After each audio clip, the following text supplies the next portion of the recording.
बच्चों, कैसे हैं आप सब। आशा करती हूँ कि आप स्वस्थ होंगे, मस्त होंगे और अपनी पढ़ाई में व्यस्त होंगे। आपकी इसी पढ़ाई को आगे बढ़ाते हुए आज हम पढ़ने जा रहे हैं एक नया पाठ, एक नया अध्याय, जिसका शीर्षक है नारायण बापू। तो बच्चों, नारायण बापू हमारी जो आज़ादी का आंदोलन चला था उसके एक महत्वपूर्ण क्या थे, क्रांतिकारी थे। तो आइए सबसे पहले इस पाठ का परिचय जान लेते हैं, उसके बाद इस पाठ को शुरू करेंगे। स्वतंत्रता संग्राम में बढ़कर हिस्सा लेने वाले अनंत लोग थे। अनंत यानी कि इन्फिनिटी, जिनकी गिनती नहीं की जा सकती है, जिन्हें गिना नहीं जा सकता, उनको कहते हैं अनंत, जिसका अंत ही नहीं है। उनमें से बहुतों को जेल में इतनी यातनाएं दी गई कि उनका वहीं प्राणांत हो गया। प्राणांत यानी कि उनकी वहीं पर मृत्यु हो गई। कुछ ऐसे भी थे जिन्हें आजाद देश को देखना नसीब हुआ। नारायण दास इन्हीं में से एक थे, मगर उन्हें देश का जो रूप देखना पड़ा उसकी तो उन्होंने सपने में भी कल्पना न की थी। सन 1942 के दिनों की बात है। महात्मा जी तथा स्वतंत्रता आंदोलन के अन्य नेता गिरफ्तार कर लिए गए थे। ब्रिटिश सरकार के विरुद्ध जन चेतना जगाने के इरादे से नारायण बापू भूमिगत हो चुके थे। बच्चों, भूमिगत हो चुके थे यानी कि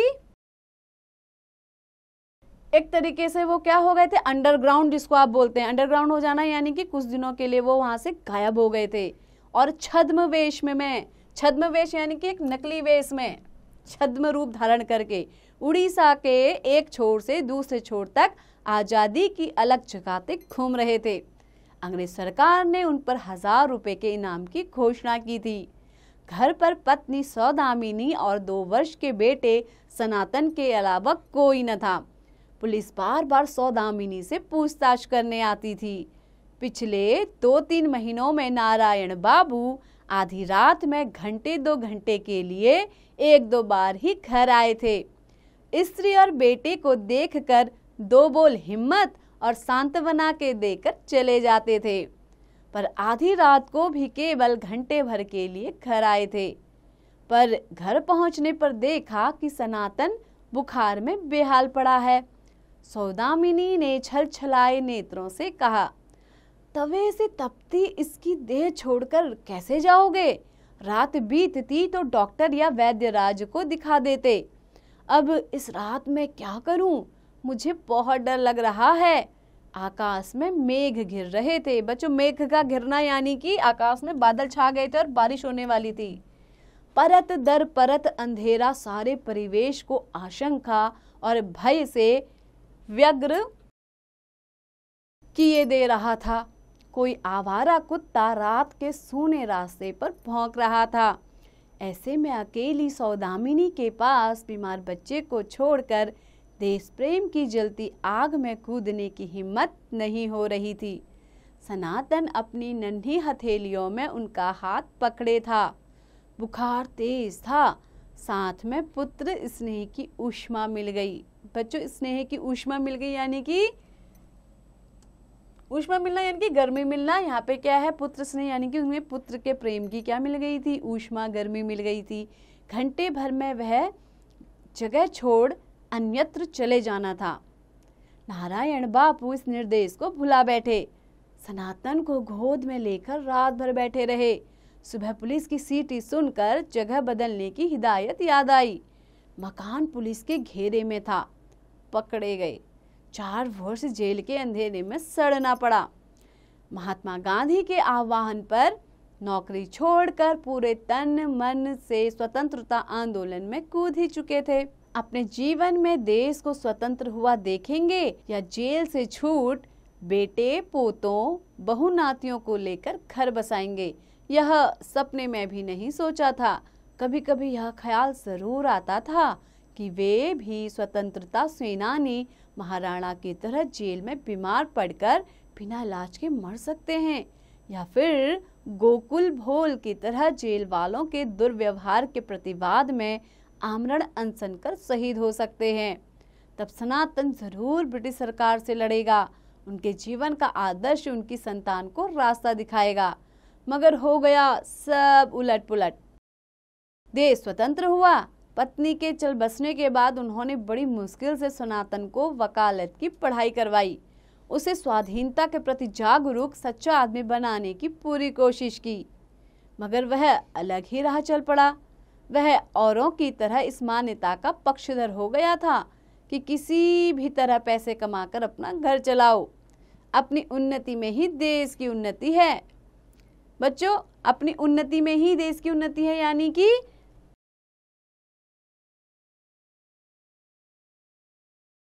अपने विकास में ही देश का विकास है, अपने श्रम से नहीं। श्रमिकों के कंधों पर चढ़कर बड़ा दिखने की चेष्टा करो। नारायण दास को यह सोचकर ही बेहद तकलीफ होती है कि उन्हें ऐसे दिन भी देखने पड़ रहे हैं जब भोग ही जीवन का एकमात्र लक्ष्य बन चुका है। त्याग की बातें औरों को उपदेश देने के लिए ही रह गई हैं। अनेक स्वतंत्रता सेनानी आजादी के बाद देश की सत्ता हथियाने के लिए चुनावी लड़ाई में उतरे, मगर नारायण दास उससे अलग ही रहे। बगीचे में पौधे उगाना, सूत काटना, अखबार और किताबें पढ़ना, इन्हीं में निमग्न होकर रह गए। बच्चों, निमग्न होकर रह गए यानी कि वो इन्हीं में ही निमग्न यानी कि खोकर रह गए, यानी कि उन्होंने अपने जीवन में केवल यही काम करना उचित समझा बजाय चुनाव लड़ने के। अचानक एक दिन सनातन आकर कहने लगा, बापू, हमारी यूनियन के एक लेबर लीडर 4 दिन से आमरण अनशन पर है। आमरण अनशन यानी कि बिना खाए पिए आंदोलन करना, कई दिनों तक क्या करना, खाना पीना सब छोड़ देना। अपनी बात मनवाने के लिए लोग क्या करते हैं, ऐसे आंदोलन करते रहते हैं, तो इसे कहते हैं आमरण अनशन। सरकार हमारी एक भी मांग स्वीकार करने को तैयार नहीं है। उधर लीडर का स्वास्थ्य गिर गया है। एक भी मांग पूरी न होने पर हमारी यूनियन के प्रति श्रमिकों में आस्था नहीं रह जाएगी, वे दूसरी यूनियन में चले जाएंगे। आप यदि मंत्री से कह देते तो 40 में से कम एक मांग ही सरकार मान लेती तो अनशनकारी नेता की हालत खराब होती जा रही है। नारायण दास ऐसे लोगों से बेहद घृणा करते थे। बच्चों, घृणा करना यानी कि उनसे नफरत करते थे, जो फल का रस पीकर अनशन तोड़ने का लक्ष्य लेकर अनशन शुरू करते हैं।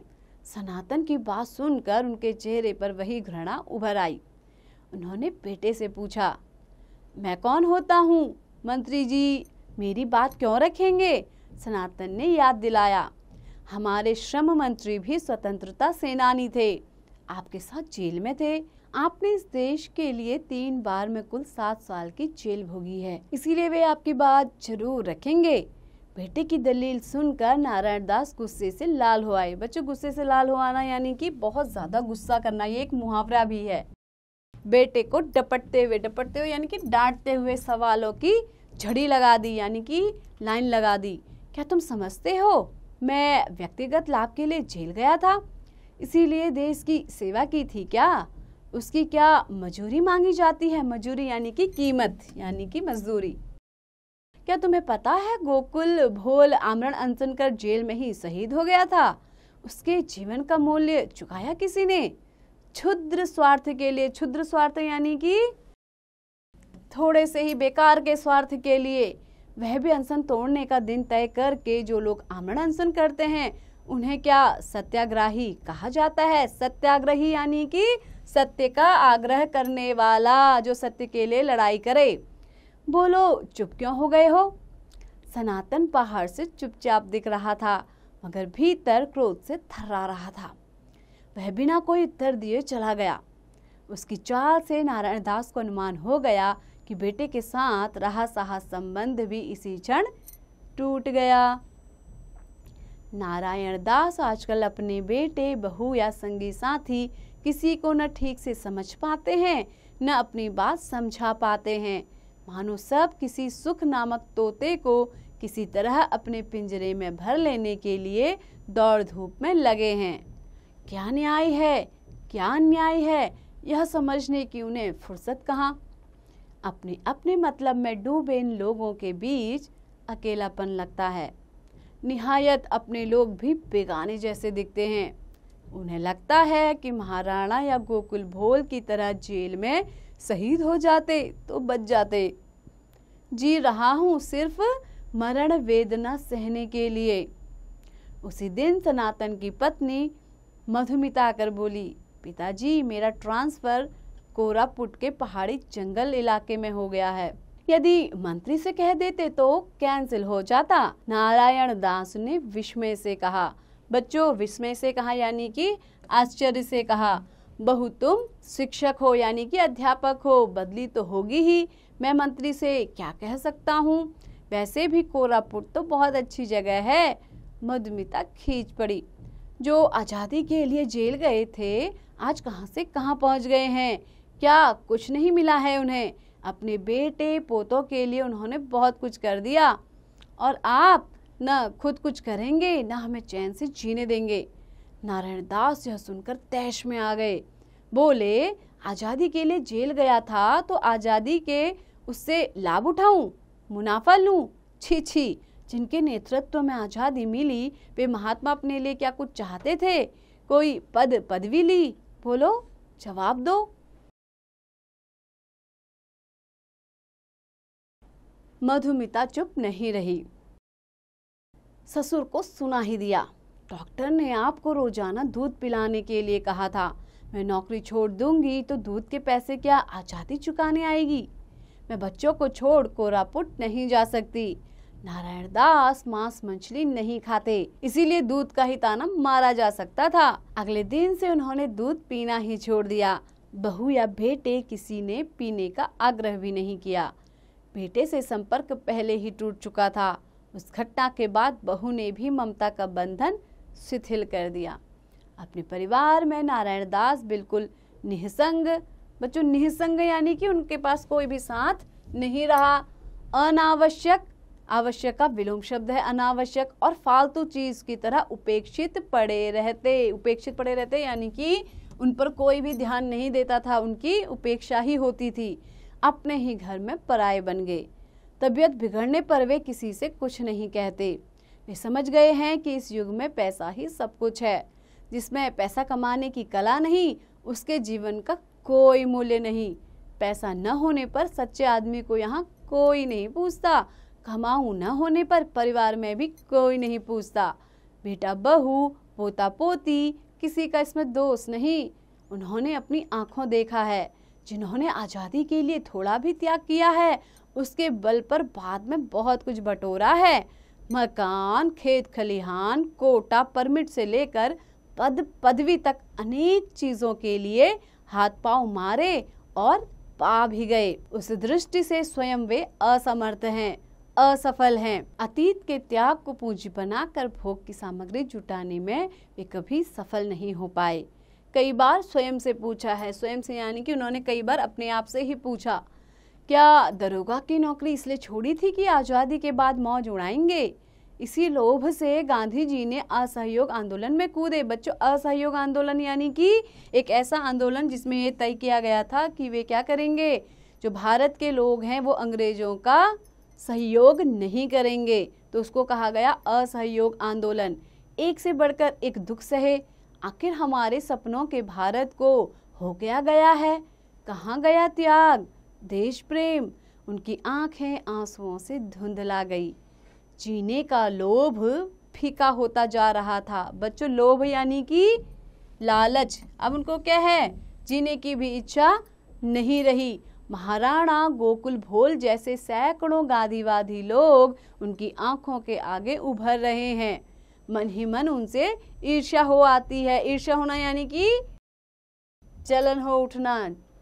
मन ही मन उनसे क्या होती है, उन्हें जलन होती है कि भाई क्या उन्होंने तो देश प्रेम के लिए अपने क्या कर दिए, अपने प्राण न्यौछावर कर दिए और मैं आज इस दिन को देखने के लिए जिंदा हूँ। बार बार ये शब्द फूटते हैं। आप सब भाग्यवान हैं। देश का अधोपतन देखने से पहले ही चले गए। बच्चों, अधोपतन यानी कि देश क्या कर रहा है, आधा पतित हो चुका है, यानी कि पतन के रास्ते की ओर उन्मुख है। देशवासियों को प्रेम ही देते रहें, मेरी तरह उनके लिए या उनके कारण संताप का दुर्भाग्य कभी नहीं झेलना पड़ा। मधुमिता को कोरापुट में अखबार पढ़कर पता चला कि ससुर बीमार हैं। अखबार में कहीं छोटी सी खबर छपी थी, छोटे छोटे अक्षरों में, नारायण दास अस्वस्थ हैं। पढ़कर मधुमिता चौंक उठी। उसने तुरंत स्कूल से छुट्टी ली और कुछ फल और दवाइयों सहित कटका पहुंची। पत्नी को अचानक देखकर सनातन ने हैरान होकर पूछा, आज तो तुम्हारी छुट्टी नहीं थी, फिर अचानक इधर कैसे चली आई? मधुमिता ने संक्षेप में बताया। संक्षेप यानी कि शॉर्ट में उसने क्या बताया कि अखबार में तुम्हारे पिताजी की बीमारी की बात पढ़ी, मैं समझ गई, हालत नाजुक है, वरना अखबार में न छपा होता। कैसे हैं वे? सनातन ने निर्लिप्त भाव से कहा। बीमारी अचानक नहीं आई, कई दिनों से खाट से लगे हैं, उम्र भी हो चली है, खिसटने से बेहतर है चले जाएं। तुमने नाहक की अपनी छुट्टी खर्च की। मधुमिता के चेहरे पर रंज नहीं था। दबे स्वर में कहा, क्या कह रहे हैं? वे देश के गौरव हैं। आजादी के लिए 7 साल जेल में रहने के एवज में केंद्रीय सरकार ने उनके लिए 500 रुपये महीना भत्ता मंजूर किया है। देखिए, यह पत्र आया है दिल्ली से। 500 रुपये मासिक भत्ता? अब सनातन भी चौंका। बहुत दिन पहले उसी ने बापू की इच्छा के विरुद्ध जबरन उनके हस्ताक्षर लेकर एक दरख्वास्त दिल्ली भेज दी थी। उसे हैरानी इस बात की थी कि वह बिना किसी सिफारिश के मंजूर कैसे हो गई। मधुमिता ने कागज दिखाया। 4-5 दिन पहले उसी को मार्फत पत्र आया था। केंद्रीय सरकार ने सगर्व स्वाधीनता सेनानी नारायण दास को जीवन भर के लिए 500 रुपये महीने का भत्ता मंजूर किया है। उस कागज पर मधुमिता और सनातन की चारों आंखें खुशी में भरकर नाच रही हैं, मानो पहली बार यह कागज पढ़कर वे यह जान पाए हों कि नारायण दास सचमुच स्वाधीनता सेनानी थे। देश की आज़ादी के लिए वर्षों तक जेल में भी रहे थे। मधुमिता ने कहा, जो हो गया सो छोड़ो, अब देर न करो, जल्दी डॉक्टर को बुलाओ। हर हालत में पिताजी को बचाना होगा। वे देश के गौरव हैं, जाति के आदर्श हैं। जाओ। सनातन तेजी से उठ खड़ा हुआ। डॉक्टर को तुरंत बुलाना है, देर न हो जाए। नारायण दास आंखें मूंदे बिस्तर पर लेटे हैं। दर्द से सारी देह बेचैन है, सांस लेने में भी कष्ट हो रहा है। अचानक किसी ने पांव सहलाए। नारायण बापू ने पूछा, कौन? गोकुल?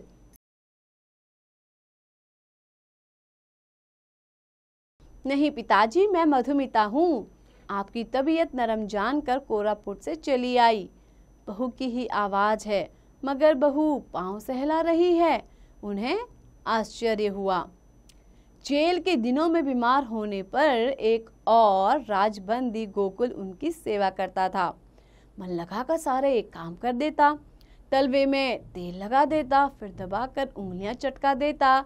अब भी पांव पिराने या हाथ में दर्द होने पर गोकुल याद आ जाता है। करते समय उसका चेहरा छलक उठता है। अतः पांव किसी ने छुए कि गोकुल समझ वे चौंक उठे। मधुमिता ने कहा, पिताजी मैं आ गई हूँ, आप ठीक हो जाएंगे। उन्हें डॉक्टर बुलाने भेजा है। आपके स्वस्थ नहीं होने तक मैं कोरापुट नहीं जाऊंगी। तो यह सपना नहीं था?